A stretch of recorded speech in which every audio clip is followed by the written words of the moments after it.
Oke, shalom semuanya. Shalom. Shalom, Miss. Shalom, Miss. Nah, puji Tuhan, sehat semua. Sehat semua. Sehat, Miss. Sehat. Sebelum kita mulai kegiatan kita, mari kita berdoa. Boleh Coki pimpin kita dalam doa, ya. Berdoa, silakan Coki, mulai. Mari kita bersatu dalam doa. Tuhan Yesus yang baik, pada hari ini kami ingin memulai pembelajaran Tuhan. Kiranya berkati pembelajaran kami dari awal pertengahan akhirnya.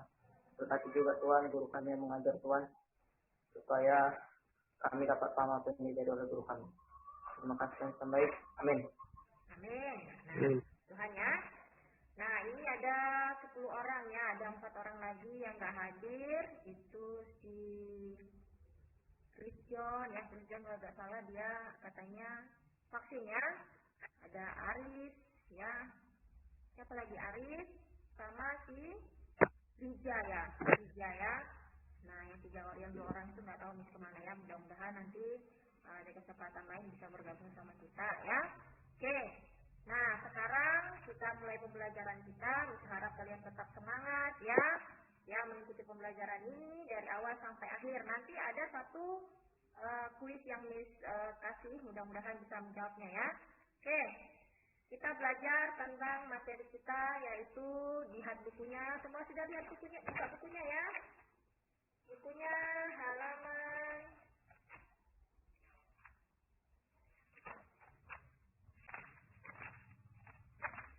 lihat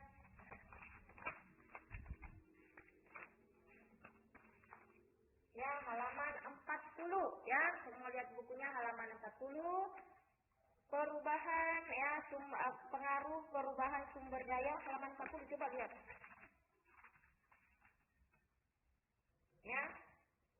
Halaman 50 ya, halaman 50, interaksi antar ruang dan perubahan ruang di benua Asia dan benua lainnya. Nanti lihat bukunya ya. Oke, sudah lihat bukunya semua ya. Nah, sebelum lanjut ya, materi kita minggu lalu kalian sudah belajar tentang apa itu ya, apa itu benua ya, pengertian benua sudah tahu kan? Dan jumlah benua yang ada di dunia. Berapa jumlah benua yang ada di dunia? Ada 7, Miss. 7, Miss. Siapa yang bisa? Benua Bisa, coba lihat. Saya, Miss. Ya. Benua Asia, benua Afrika, benua Australia, benua Amerika Selatan, benua Amerika Barat, benua Antartika, Amerika Utara. Benua apa lagi? Antartika. Asia, Antartika, Afrika, Asia, benua Amerika Selatan, benua Amerika Utara, benua Australia, benua Antartika,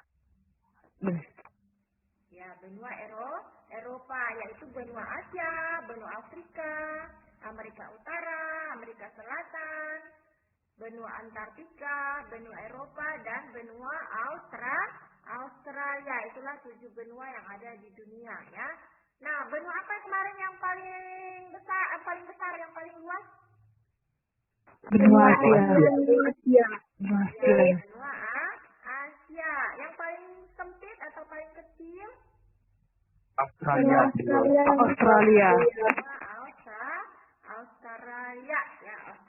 ya. Kita sekarang di benua apa ini? Tanjung Pinang atau Indonesia itu termasuk di benua apa? Benua Asia. Ya. Asia, kemarin kita sudah belajar benua Asia itu dibagi berapa wilayah ya. Benua Eropa juga berapa wilayah. Nah, kalau Asia, kita belajar Asia dulu. Benua Asia itu kemarin dibagi dengan berapa wilayah? 5, Miss. Benua Asia apa aja tuh? Asia Timur, Asia Tenggara, Asia Barat, Asia Selatan, Asia Utara. Nah, coba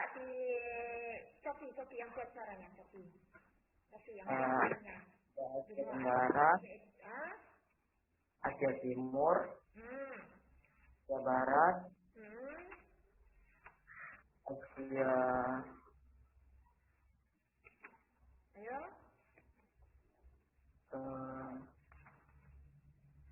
Asia Barat, Asia Timur, Asia Tengah, Asia Tenggara, dan Asia Selatan. Selatan. Ingat lagi deh, nak ya. Kita sekarang berada di Asia apa? Tenggara. Iya.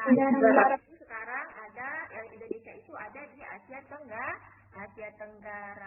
Nah, berharap kalian nanti pelajari kembali ya. Itu kita sudah belajar bagaimana kondisi alam beberapa negara di Asia dan benua yang lainnya. Dan juga sumber daya manusianya juga kita sudah belajar ya. Oke, sekarang kita masuk ke materi selanjutnya, yaitu pengaruh perubahan ruang dan interaksi antar ruang di Asia dan benua lainnya.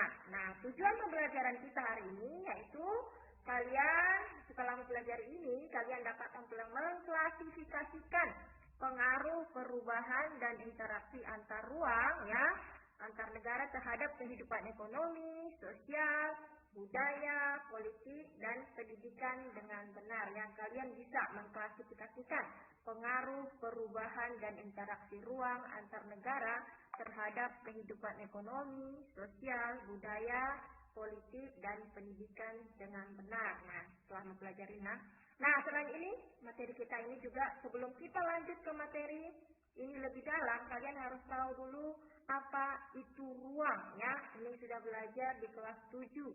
Ruang, kita sekarang hidup dalam sebuah ruang ya. Ini dalam sebuah ruang, kalian juga dalam sebuah ruang. Nah, apa itu ruang? Apa itu ruang? Siapa yang tahu? Oke, Saya, Miss. Nah, bilang namanya, nak. Oke, Ruang itu adalah tempat di permukaan bumi, baik secara keseluruhan maupun hanya sebagian yang digunakan untuk makhluk hidup tinggal. Iya, betul ya. Ternyata masih ingat ya. Ruang itu adalah tempat di permukaan bumi, baik secara keseluruhan maupun hanya sebagian yang digunakan makhluk hidup untuk tinggal. Jadi kita sekarang hidup dalam sebuah ruang. Ya? Paham ya?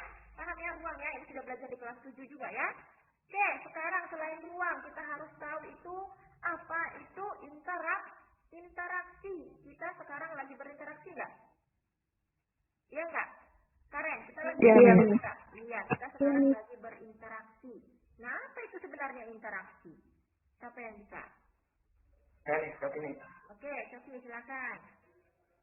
Interaksi adalah suatu proses yang sifatnya timbal balik dan mempunyai pengaruh terhadap tingkah laku baik secara kontak langsung maupun tidak langsung. Iya, itu interaksi. Ini masih ingat ternyata ya. Anak kelas 9 ini memang luar biasa ya. Oke, ruang itu, interaksi itu adalah hubungan ya, suatu proses yang sifatnya timbal balik yang mempengaruhi terhadap tingkah laku baik kontak langsung ataupun tidak langsung. Kita sekarang lagi berinteraksi. Kalian ada di situ, Miss ada di sini, itu juga namanya interaksi ya. Saling mempengaruhi satu sama lain. Nah, sudah tahu apa itu ruang, sudah tahu itu apa itu interaksi. Sekarang kita belajar tentang interaksi antar ruang. Kalian juga harus paham itu apa itu interaksi antar ruang. Coba perhatikan gambar tersebut. Jelas nggak gambarnya? Jelas kan? Jelas, Miss. Jelas. Nah, itu ada contoh interaksi antar ruang. Itu ada dari yang gambar dari, kalau dari Miss itu dari kiri ya, itu ada gambar seorang pedagang sayur ya, atau petani sayur ya, petani. Kemudian yang kedua itu adalah sayur itu atau hasil tani tadi sudah dijual di kota atau di pasar.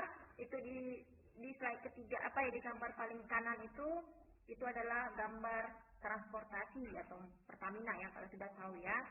Nah, coba siapa yang bisa menjelaskan kenapa ketiga gambar itu yang sudah digabung seperti ini dikatakan sebagai contoh interaksi antar ruang?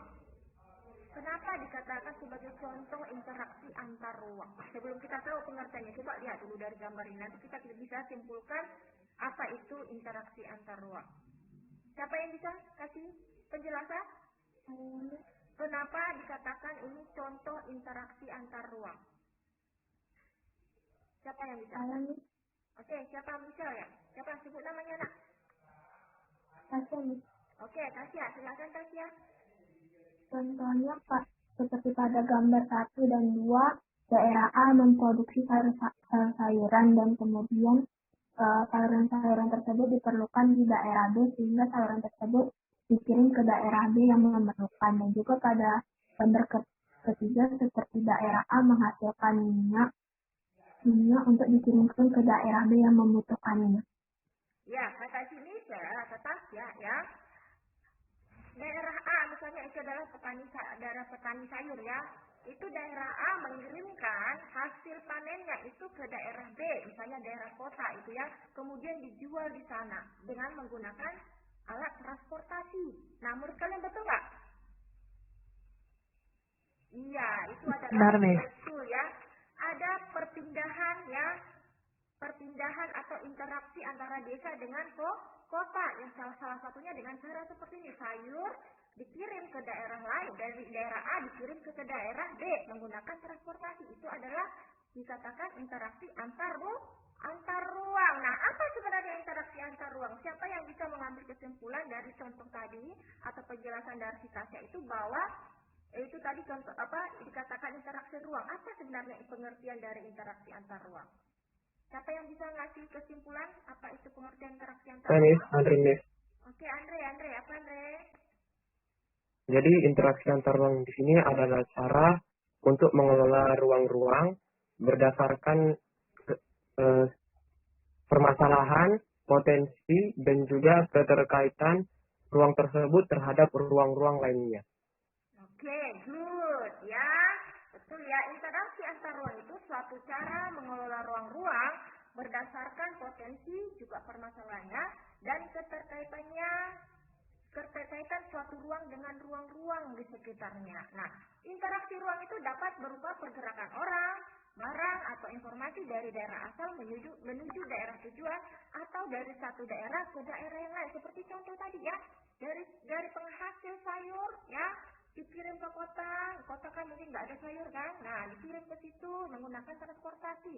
Nah, itu sudah dikatakan sebagai sebuah interaksi antar ruang. Nah, paham sampai di situ? Paham? Paham, Miss. Ya, apa itu interaksi antar ruang? Ya, paham ya? Atau sebelum kita lanjut lagi ke materi intinya, ada pertanyaan? Ada Miss Korin. Silakan Korin. Mengapa diperlukan interaksi antar ruang baik dari antar negara maupun antar benua? Iya, pertanyaan Korin itu kenapa diperlukan interaksi? Mengapa kita harus berinteraksi dengan orang lain atau daerah-daerah lain? Nah, kira-kira ada yang mau bantu tak? Ada yang mau bantu Miss tak? Hananya nih, Oke, Hanaya, boleh silakan Hanaya. karena manusia itu makhluk sosial sehingga manusia saling membutuhkan. Oke, kata Hanaya, ya interaksi itu dibutuhkan karena manusia itu adalah makhluk sosial. Ya, betul ya. Kita ini adalah makhluk sosial. Manusia itu tidak bisa hidup sendiri, pasti butuh dengan orang lain. Demikian juga dengan interaksi antar ruang ini, ya. Suatu daerah tidak mungkin bisa hidup di daerahnya sendiri, ya, dengan apa yang ada di daerahnya sendiri tanpa daerah lain. Ya, coba lihat yang hidup di daerah pesisir pantai, ya, atau dekat-dekat laut itu ya, yang mata pencahariannya adalah dari nelayan. Mereka tidak mungkin bisa hidup hanya dengan makan ikan saja, ya. Pasti butuh daerah lain yang misalnya dari penghasil tadi, ya, seperti itu ya, atau penghasil sayur-sayuran, ya. Mereka pasti butuh itu seperti itu, ya, pasti butuh interaksi, ya. Sama seperti itu. Jadi manusia atau suatu daerah tidak bisa hidup sendiri, ya, tanpa bantuan dari daerah-daerah lain. Jadi makanya perlu interaksi antar ruang. Paham ya? Paham? Paham. Paham, Miss. Ada lagi nggak selain itu? Karen, Miss. Oke, silakan Karen. Bagaimana jika tidak terjadi interaksi dalam kehidupan manusia? Wah, ini dia. Apa sih yang terjadi jika manusia itu tidak ada interaksinya? Sebenarnya gampang nih jawabannya. Siapa yang bisa? Aldo, bisa Aldo? Kenapa Aldo? Kira-kira menurut kamu apa yang terjadi jika manusia itu tidak berinteraksi? Aldo? Aldo? Ada si Aldo? Atau si Selvi? Enggak tahu. Apa? Aldo ngomong dia. Mana Aldo? Bisa Aldo? Enggak bisa, Miss. Nggak bisa. Kok nggak bisa? Selvi, bantu Selvi. Selvi, coba bantu. Kenapa apa yang terjadi jika manusia itu tidak melakukan interaksi? Bantu Aldo dulu, Selvi.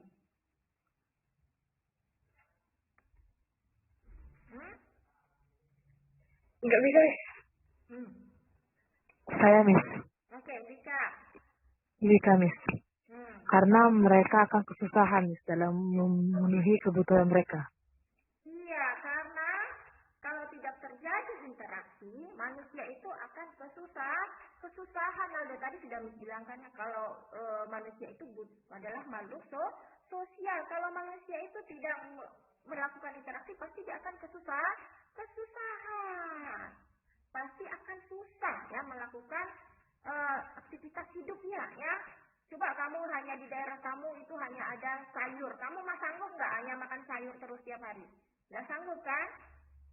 Mau vegetarian pun pasti butuh namanya yang lain ya. Seperti itu ya. Pasti butuh daerah-daerah lain. Kalau dia tidak melakukan interaksi pasti akan hidupnya susah ya. Ya, pasti membutuhkan interaksi. Itu ya, paham ya sampai di situ ya? Manusia itu tidak bisa hidup sendiri ya. Suatu daerah juga tidak bisa hidup sendiri, daerahnya pasti membutuhkan daerah lain. Itulah makanya kita membutuhkan interaksi antar ruang. Oke, paham ya Aldo? Minggu depan ditanya lagi ya. Oke, paham ya, Selvi? Oke. Nah, selanjutnya lihat, inilah yang kita pelajari ya. Pengaruhnya ya, bagaimana pengaruh perubahan ruang dan interaksi antar ruang di Asia dan benua lainnya dalam kehidupan manusia. Itu ada dua ya, ada dua lingkup atau skala. Skala sempitnya itu terjadi antara desa dengan kota. Kita lihat desa dengan kota ya. Dan di skala luas ya, itu terjadi antar negara bahkan antar benua. Nah, ini juga coba lihat, itu ada gambar ya. Itu adalah salah satu contoh interaksi yang terjadi antar negara. Coba siapa yang bisa kasih satu contoh interaksi antar ruang yang terjadi di dalam suatu negara di Asia ya, di Asia dulu. Siapa yang bisa kasih contoh interaksi yang sudah terjadi? Interaksi itu terjadi di Asia saja, interaksi antar ruang yang terjadi di Asia. Siapa yang bisa kasih contoh? Siapa? Saya, Miss. Ya, Korin. Antar negara di Asia. Contohnya itu seperti interaksi yang dilakukan di ASEAN. Iya, ASEAN. Itu ya. ASEAN, kita lihat itu. ASEAN ya. ASEAN, itu Asia Tenggara. Ini adalah kerjasama atau interaksi antar negara yang terjadi di di negara Asia Tenggara. Nah, kalau di antar benua atau antar negara gitu, siapa yang bisa kasih contoh? Asia. Oke, Asia. Oke. Contohnya seperti lembaga APEC yang terjadi di benua Asia dengan benua Amerika. Ya, kata Asia APEC ya. Itu juga salah satu contoh interaksi antar ruang yang terjadi antar benua. Ya, di sana bukan hanya satu negara di Asia saja, tapi ada negara-negara lain dari benua lain yang bergabung di dalamnya ya. Nah, paham sampai itu, dan bahkan mungkin ada yang lain lagi ya, pasti ada kerjasama antar benua ya. Itu nanti kalian lihat lagi ya. Oke, nah lihat. Nah, perubahan ruang ya yang terjadi dalam skala sempit itu yaitu antara desa dan kota itu ya di Asia itu sudah sangat terlihat ya. Contohnya bisa kita lihat dari alih fungsi hutan ya. Alih fungsi lahan hutan yang dibuat menjadi pertanian dan permukiman. Bahkan pertanian itu dirubah menjadi pemukiman ya. Lahan hutan itu sudah dirubah ya menjadi pemukiman dan pertanian atau bahkan pertanian itu ya dirubah menjadi pemukiman. Makanya hutan-hutan di Asia ini sudah mulai lama-lama makin habis ya. Contohnya di Tanjung Pinang. Ya kita nggak usah jauh-jauh lah ke daerah lainnya, ke negara lainnya yang ada di Asia. Negara kita sendiri contohnya khususnya di Tanjung Pinang. Coba lihat dulu ini banyak hutan kan? Banyak lahan-lahan hutan ya. Nah dibuat jadi bisa pertanian, bahkan dibuat jadi pemukiman penduduk. Ya, sekarang sudah banyak perumahan kan yang berdiri atau yang dibangun di Tanjung Pinang kan? Banyak nggak? Banyak nih. Banyak. Iya, itu salah satunya ya. Sudah mulai berubah alih fungsi hutan itu ya. Apa kira-kira dampaknya? Dampak positifnya dulu coba, dampak positifnya. Apa dampak positifnya dari alih fungsi lahan ini? Wika, Miss. Oke, silakan Wika. Kalau untuk masyarakat, mereka mendapatkan tempat tinggal untuk mereka berteduh dalam atau untuk melakukan kegiatan mereka. Sedangkan untuk perusahaan yang membuat perumahan akan mendapatkan pendapatan yang besar.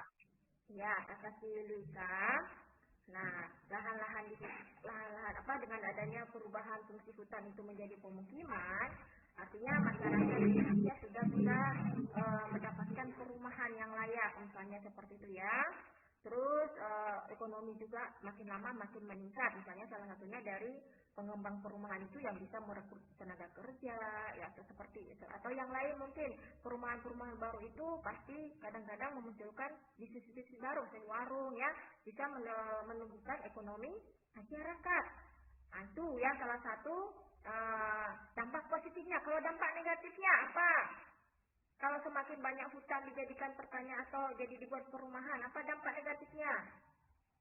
Coba siapa yang mau kasih pendapat? Salah nggak apa-apa, yuk. Wika, Miss. Wika, nggak ada lagi selain Wika? Ada lagi nak? Korin, Miss. Korin, silakan dulu Korin. Andre mau tadi Andre. Oke, Korin. Oke, silakan Korin. Contoh dampak negatifnya itu bisa saja Tanjung Pinang ini menjadi rawan terjadinya banjir, Miss. Ya, Tanjung Pinang ini jadi rawan banjir karena hutan sudah habis dibabat ya. Jadi karena fungsi hutan kalian sudah tahu ya, sudah bisa menyerap air ya. Sekarang kalau semakin lama dibabat, semakin habis, kita akan rawan banjir ya. Ada lagi nggak selain itu? Bagaimana dengan udara? Wika, Hanaya, coba Hanaya. Terjadi pencemaran udara karena pada saat pembangunan ada beberapa pabrik yang mengeluarkan beberapa hal-hal yang dapat mencemari udara. Ya, kata Wika bisa mencemari udara atau bahkan mungkin semakin lama ya kalau hutan semakin habis ya udara kita sudah tidak semakin sejuk lagi ya karena tidak ada lagi yang menyerap polusi ya karena semua sudah polusi itu sudah bisa langsung kita hirup seperti itu ya. Oke? Nah, itu dia ya, pasti ada lagi dampak negatif yang lain. Nah, coba lihat, kalau di Eropa itu tadi di Asia ya. Di Eropa, sekarang di Eropa itu perubahan itu sudah berlangsung sejak lama ya. Perubahan interaksi antar ruang itu sudah terjadi lama ya sejak adanya revolusi industri ya. Ini sudah kalian belajar revolusi industri ini terjadi pada saat dulu ya, zaman waktu kedatangan bangsa-bangsa Eropa ke Indonesia itu salah satunya disebabkan adanya revolusi industri ya. Ditemukannya mesin uap ya dan lain-lain. Apa itu sebenarnya revolusi industri? Itu ada pertanyaan di situ. Apa itu revolusi industri? Siapa yang bisa? Korinis, Oke, silakan Korin. revolusi industri itu adalah perubahan atau pergantian secara menyeluruh yang sebelumnya menggunakan tenaga hewan dan manusia, kemudian berganti menjadi tenaga mesin atau tenaga industri. Iya, itu revolusi industri ya. Artinya ya secara singkat ya, revolusi industri ini adalah pergantian tenaga manusia atau tenaga hewan yang biasanya dilakukan diganti dengan tenaga industri atau tenaga mesin ya, tenaga mesin. Ya. Tenaga manusia, tenaga hewan diganti menjadi tenaga mesin. Ya. Dalam industri misalnya dulu kalian tahu ya, mesin misalnya kalau kerja bangun rumah itu pakai kocok semen atau bangun perumahan yang besar itu kocok semennya pakai manual, pakai tenaga manusia. Sekarang coba lihat, kalian sudah ada mesin yang mengerjakannya. Itu salah satu mungkin hal yang sederhana yang mungkin kalian bisa lihat ya. Ya, itu salah satunya ya. Sudah bisa ada mesin, langsung bisa, gampang ya. Dampak positifnya juga ada ya sebenarnya ya, revolusi industri. Apa kira-kira dampak positifnya? Mempermudah melakukan kegiatan nih. Ya, mempermudah kegiatan atau efisien dan efektif. Dampak negatifnya apa? Semakin berkurangnya pekerja. Menimbulkan pemanasan global. Ya, semakin berkurangnya lapangan pekerjaan karena manusia sudah diganti dengan tenaga mesin. Tenaga mesin. Iya ya. Oke, kita lanjut, harap dipahami lagi ya. Oke, selanjutnya ini di Asia sudah terjadi alih fungsi lahan itu ya, sejak ada datanya di situ pada tahun 2015 itu 47% penduduk Asia Tenggara ya, atau penduduk Asia ya, sudah tinggal di perkotaan ya. Sisanya itu yang di Eropa ya, ada 3, coba lihat ini ada ya 47 ya, itu sudah tinggal di perkotaan, sisanya tinggal di desa, itu ada 30% ya, itu di Asia ya. Oke, lihat ini kita bahas ya, waktu kita nggak lama lagi ya. Ini pengaruh perubahan dan interaksi antar ruangnya. Apa? Inilah intinya dari materi kita hari ini ya. Apa pengaruhnya terhadap kehidupan ekonomi, sosial, budaya, politik, dan pendidikan. Coba lihat, yang pertama kita bahas itu di kehidupan ekonomi. Apa pengaruhnya? Coba lihat, ini kita bagi menjadi dampak positif dan dampak negatif. Dampak positifnya apa? 1, coba baca, Andre. Dampak positifnya yakni meningkatnya produksi barang dan jasa di suatu negara karena negara lain membutuhkan barang dan jasa tersebut. Oke, lanjut lagi. Kemudian daya saing ekonomi meningkat, kualitas produksi meningkat, kemudian peluang investasi pun semakin terbuka. Iya, meningkatnya produksi barang dan jasa di suatu negara karena negara lain membutuhkan barang dan jasa tersebut. Itu yang paling utama, dampak positif dari adanya perubahan interaksi antar ruang terhadap kehidupan ekonomi. Siapa yang bisa menjelaskan apa maksud dari kalimat tersebut? Siapa yang bisa? Ayo. Siapa yang mau coba? Korin? Oke, silakan Korin. Meningkatnya produksi barang dan jasa di suatu negara itu dikarenakan karena adanya kegiatan ekspor dan impor di suatu negara. Iya, betul ya. Karena terjadi ya, karena dampak interaksi antar negara ini ya, ruang antar negara ini dalam kehidupan ekonomi itu salah satunya kegiatan ekspor impor di satu negara itu semakin meningkat ya, terutama misalnya seperti ini ya. Suatu negara itu pasti membutuhkan negara yang lainnya. Ketika negara lain meminta barang dari kita atau kita mengekspor barang kita ke luar negeri, tentunya produksi barang kita akan kita tingkatkan. Betul nggak? Seperti itu. Misalnya Singapura minta sama kita gas, ya kita produksi kita harus kita tingkatkan. Apa yang kita dapatkan dari kegiatan ekspor impor ini? Devisa. Iya, yang digunakan adalah devisa negara. Hanya kegiatan seperti yang tadi itu ya, ekspor kita, ya, devisa negara kita akan semakin meningkat. Akan diikuti dengan daya saing ekonomi yang semakin meningkat. Kualitas produk kita juga akan kita tingkatkan karena supaya kita tetap digunakan, barang kita tetap digunakan, terus tentunya kita kualitasnya kita tingkatkan. Peluang investasi juga akan semakin terbuka, ya, itu akan saling berkaitan, ya, mulai dari meningkatkan produksi, daya saing, kualitas produk kita tingkatkan, dan peluang investasi itu akan semakin terbuka, ya. Apalagi sekarang di Indonesia itu sumber penerimaan negara paling besar itu adalah dari pajak. Semakin banyak investor ya, orang yang menanamkan sahamnya atau orang yang pengusaha itu ya, investor ya, orang yang menanamkan sahamnya di sebuah perusahaan itu namanya investor ya. Semakin banyak ya perusahaan-perusahaan yang tumbuh di Indonesia, bangsa kita, penerimaan dari bangsa kita itu semakin naik karena dari pajak tadi ya. Itu ya, paham ya, sumber penerimaan negara kita yang terbesar itu adalah dari pajak ya, terutama dari pajak perusahaan-perusahaan tersebut. Nah, dampak negatifnya apa? Itu suatu perusahaan dapat memindahkan pabrik ke negara lain, akibatnya negara kehilangan pemasukan dari pajak ya, karena begitu berinteraksi antar negara ini sudah semakin terbuka lebar ya, perusahaan itu dapat gampang memindahkan pabrik ke negara lain. Ketika suatu negara itu dilihatnya sudah tidak bagus, langsung pindah ya. Oh, di sana di Singapura peluang investasinya sangat bagus, langsung pindah ke Singapura. Akhirnya kita kehilangan pajak ya, pemasukan pajak ya, seperti itu. Karena gampang, karena ada interaksi antar ruang tadi ya. Oke, nah di kehidupan sosial budaya itu sektor dari sisi positifnya, pariwisata menjadi sektor yang menjanjikan, menurunkan kesenjangan sosial, budaya sebagai kebanggaan suatu negara. Pariwisata itu menjadi sektor menjanjikan, maksudnya di situ bahwa karena ada interaksi antar ruang tadi, setiap negara itu berusaha meningkatkan sektor pariwisatanya karena sudah bisa bebas masuk ya untuk berwisata ke suatu negara.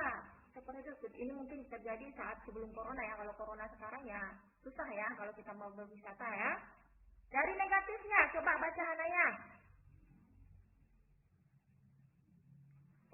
Sisi negatifnya yaitu pengaruh budaya barat dapat merusak budaya asli.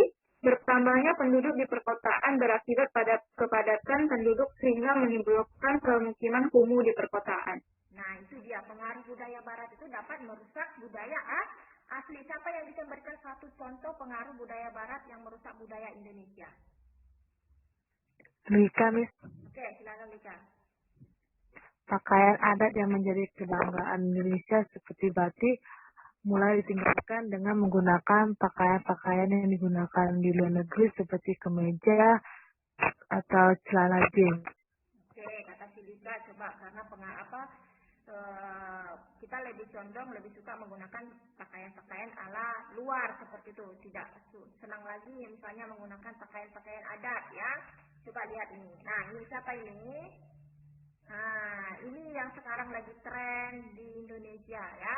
Banyak budaya-budaya dari Korea ini contohnya ya. Ini banyak yang mulai digemari oleh bangsa kita, terutama kalangan remaja ya. Banyak yang menggunakan, yang lebih senang menggunakan pakaian-pakaian Korea, ala-ala Korea, rambut-rambut Korea ya, daripada pakaian-pakaian dari daerah sendiri ya. Masih banyak sebenarnya dari permainan juga ya, kita sudah mulai meninggalkan permainan-permainan tradisional ya. Oke, paham ya?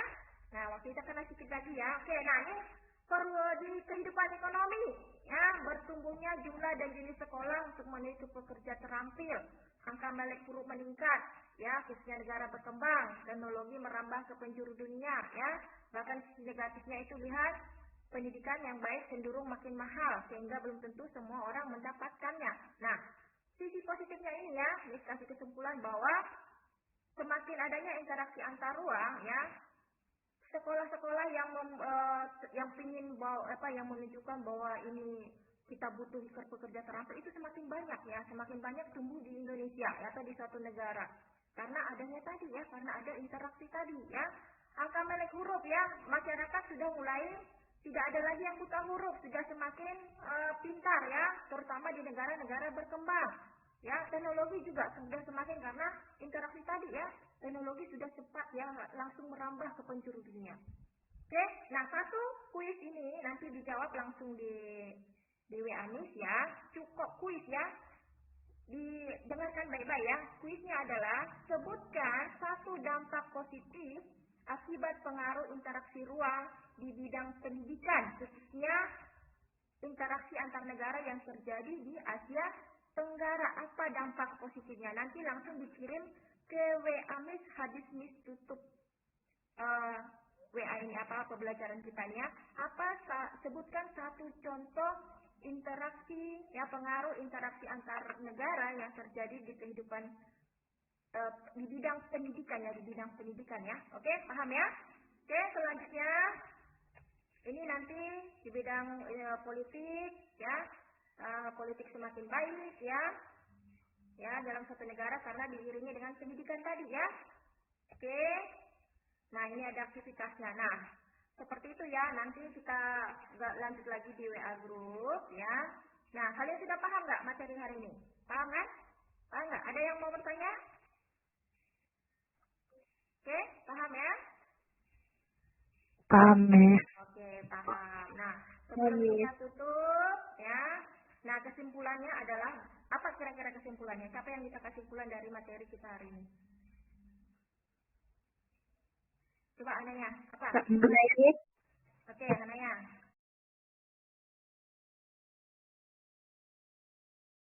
Jadi ya, interaksi antar ruang dalam kehidupan politik ya, yaitu ya makin banyak penduduk yang mendapatkan pendidikan ya, karena tadi ya, sehingga karena pendidikan tadi ya semakin berkembang ya, sehingga masyarakat semakin peduli terhadap hak dan kewajibannya termasuk dalam bidang politik ya.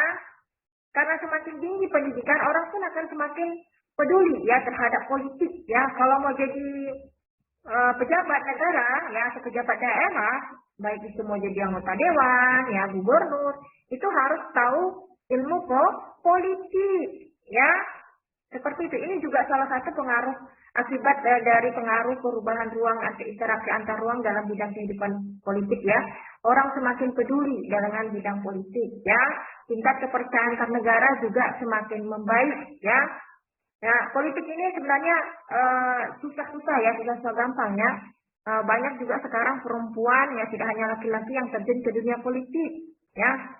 Perempuan juga sudah ya, banyak presiden-presiden yang sudah ada dari kaum wanita ya. Coba Singapura itu sekarang presidennya laki-laki atau perempuan?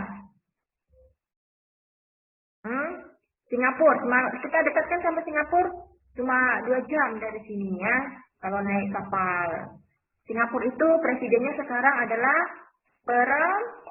perempuan. Nanti dilihat perempuan Nona itu ya, dekat dengan kita itu ada perempuan ya, namanya coba nanti lihat kalau salah Halimah namanya ya. Oke, nah dari sisi negatifnya,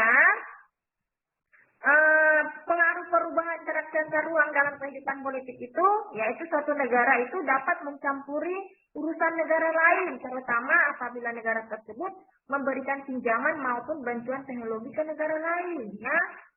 Nah, orang lain akan bisa mencampur urusan negara kita, apalagi kita sudah diberikan pinjaman misalnya seperti itu ya. Sama dengan manusia juga seperti itu. Ketika kita minjam dari satu orang, orang lain itu bisa ngurusin hidup kita seperti, karena kita punya hutang misalnya seperti itu ya. Ya, yang selanjutnya juga bisa memicu konflik ya. Kalau yang mungkin dari bidang politiknya mungkin terlihat bisa kita lihat contohnya itu adalah konflik antara Israel dan Palestina. Kalian tahu nggak itu konflik Israel dan Palestina? Ya, Israel dan Palestina itu konflik di perbatasan ya, selalu ribut, selalu perang ya. Indonesia membela siapa kira-kira? Membela Israel atau Palestina? Israel.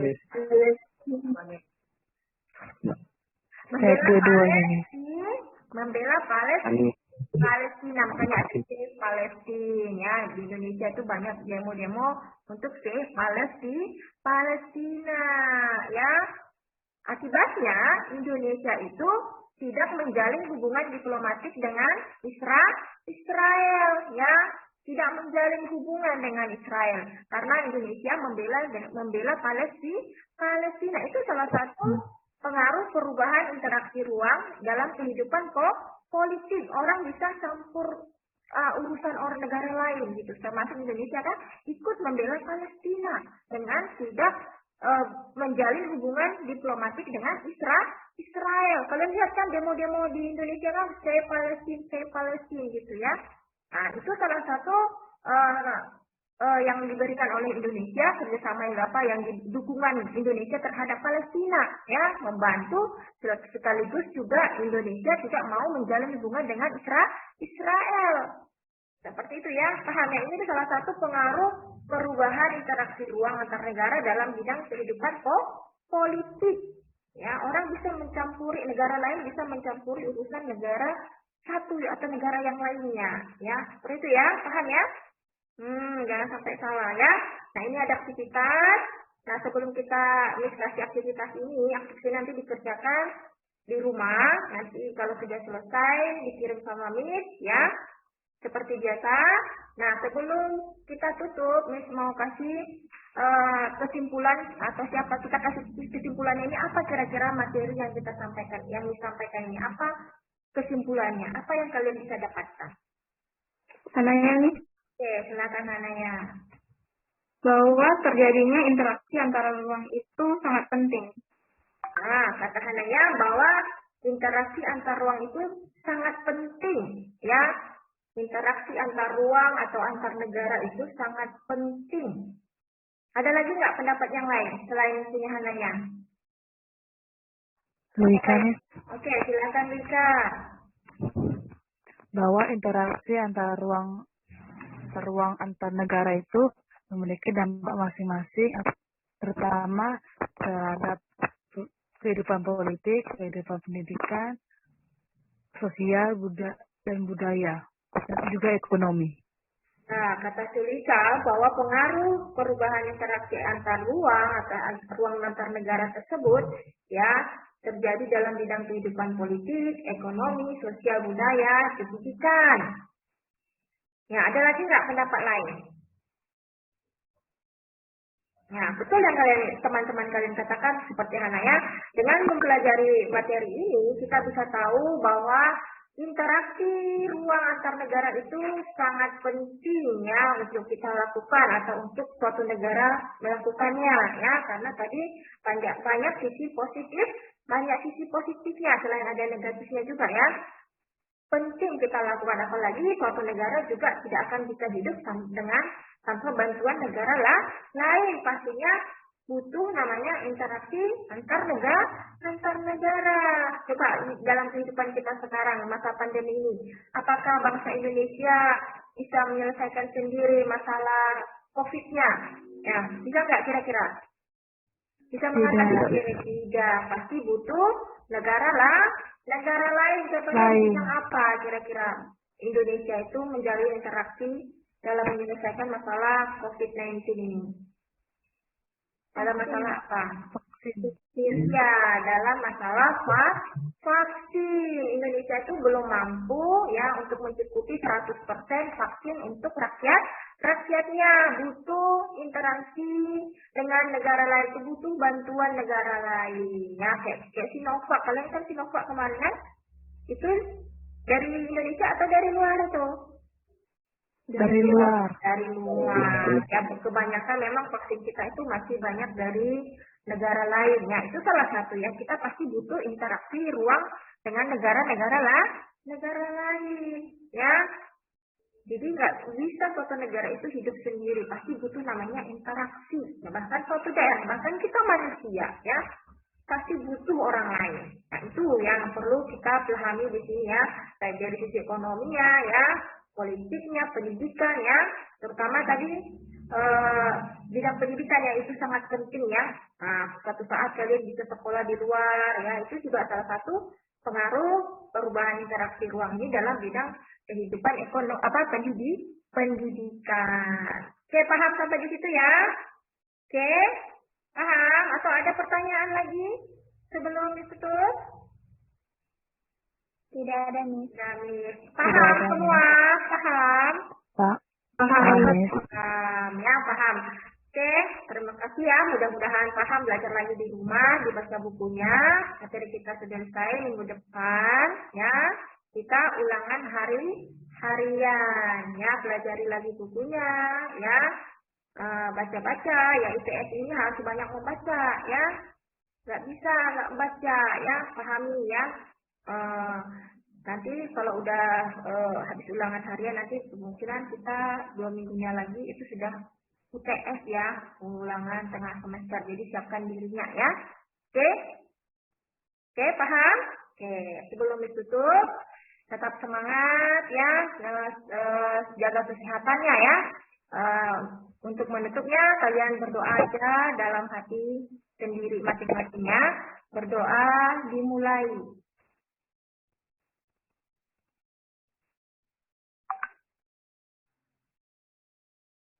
Berdoa selesai. Oke. Tetap semangat ya. Ya, tetap semangat ya. Jaga kesehatan lagi ya. Oke. Tuhan Yesus memberkati.